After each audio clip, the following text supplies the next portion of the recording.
Lord. మన ప్రభు అయిన యేసుక్రీస్తు పరిశుద్ధమైనటువంటి నామంలో ఈ ఉదయకాలపు కృపావార్తను వింటున్నటువంటి మీ అందరికీ దేవుని పేరట వందనాలు చెల్లిస్తూ ఉన్నాను. అందరు బాగున్నారా? మరి పూట ప్రభు మనకిచ్చినటువంటి వాక్యాన్ని మనము పరిశుద్ధ గ్రంథములో చదువుకుందాం. యెహోషువ గ్రంథము 1వ అధ్యాయము 9వ వాక్యాన్ని చదువుదాం. యెహోషువ గ్రంథము 1వ అధ్యాయము 9వ వాక్యాన్ని చదువుకుందాం.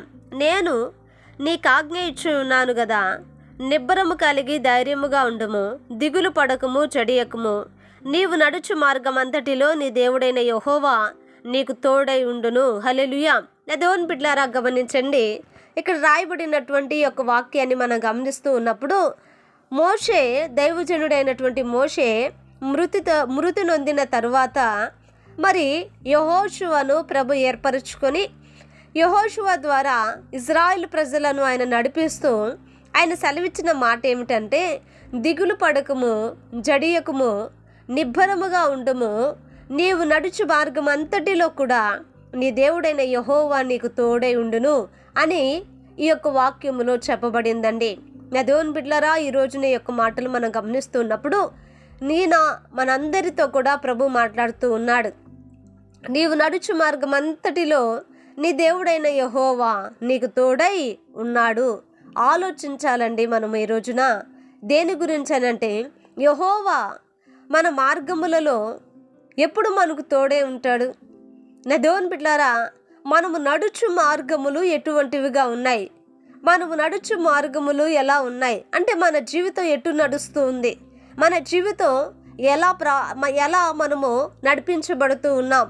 ఒకవేళ డబ్బును బట్టి నడిపించబడుతున్నామా, లోక ఆశలను బట్టి నడిపించబడుతూ ఉన్నామా, లోక స్నేహాలను బట్టి నడిపించబడుతున్నామా, లేకపోతే దేవుని యందు భయభక్తులు కలిగి ప్రభువుని ఆరాధిస్తూ నా దేవుని బిడ్డలారా ఆయన యందు భయభక్తులతో మనము నడుస్తూ ఉన్నామా? ఒకవేళ దేవుని యందు భయభక్తులతో కానీ మనం నడిపించగలిగితే, దేవుని యందు నా దేవుని బిడ్డలారా భయమును భక్తిని మనం చూపగలిగితే, ప్రభు నిశ్చయముగా మనతో కూడా ఆయన నడిపించబడతాడండి. ఆయన మనతో కూడా నిలిచి ఉంటాడండి. ఆలోచించండి, ఒకానొక దినమున మోషేతో ప్రభు అంటారు ఏమనంటే, ఈ ప్రజలతో కూడా నేను రాను, ఈ ప్రజలు లోబడనొల్లని ప్రజలు కనుక ఈ ప్రజలతో నేను రాను అని నా దేవుని బిడ్డలారా మోషేతో ప్రభు అంటున్నారు. ఆలోచించండి, దేవుని ప్రజలే, పిలువబడిన వారే, పేరు పెట్టబడిన వారే. ఆలోచించండి, కానీ ప్రభు వారితో రానంటే రానన్నారండి.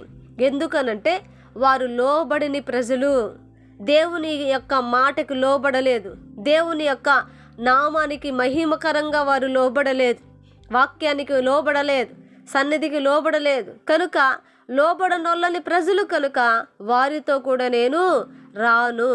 ఆలోచించేది ఈ రోజున నీతో, నీ కుటుంబంతో, నీ పిల్లలతో, నీ యొక్క నా దేవుని పిల్లల భవిష్యత్తుతో ప్రభు రావాలని, ప్రభు ఉండాలని, ప్రభు నీతో కూడా నడవాలని నువ్వు కోరుకుంటున్నావా?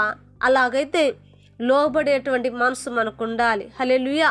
లోబడేటువంటి కుటుంబంగా మనం ఉండాలి. ప్రభు ఎదుట లోబడగలిగినటువంటి వారిమిగా మనం ఉండాలి.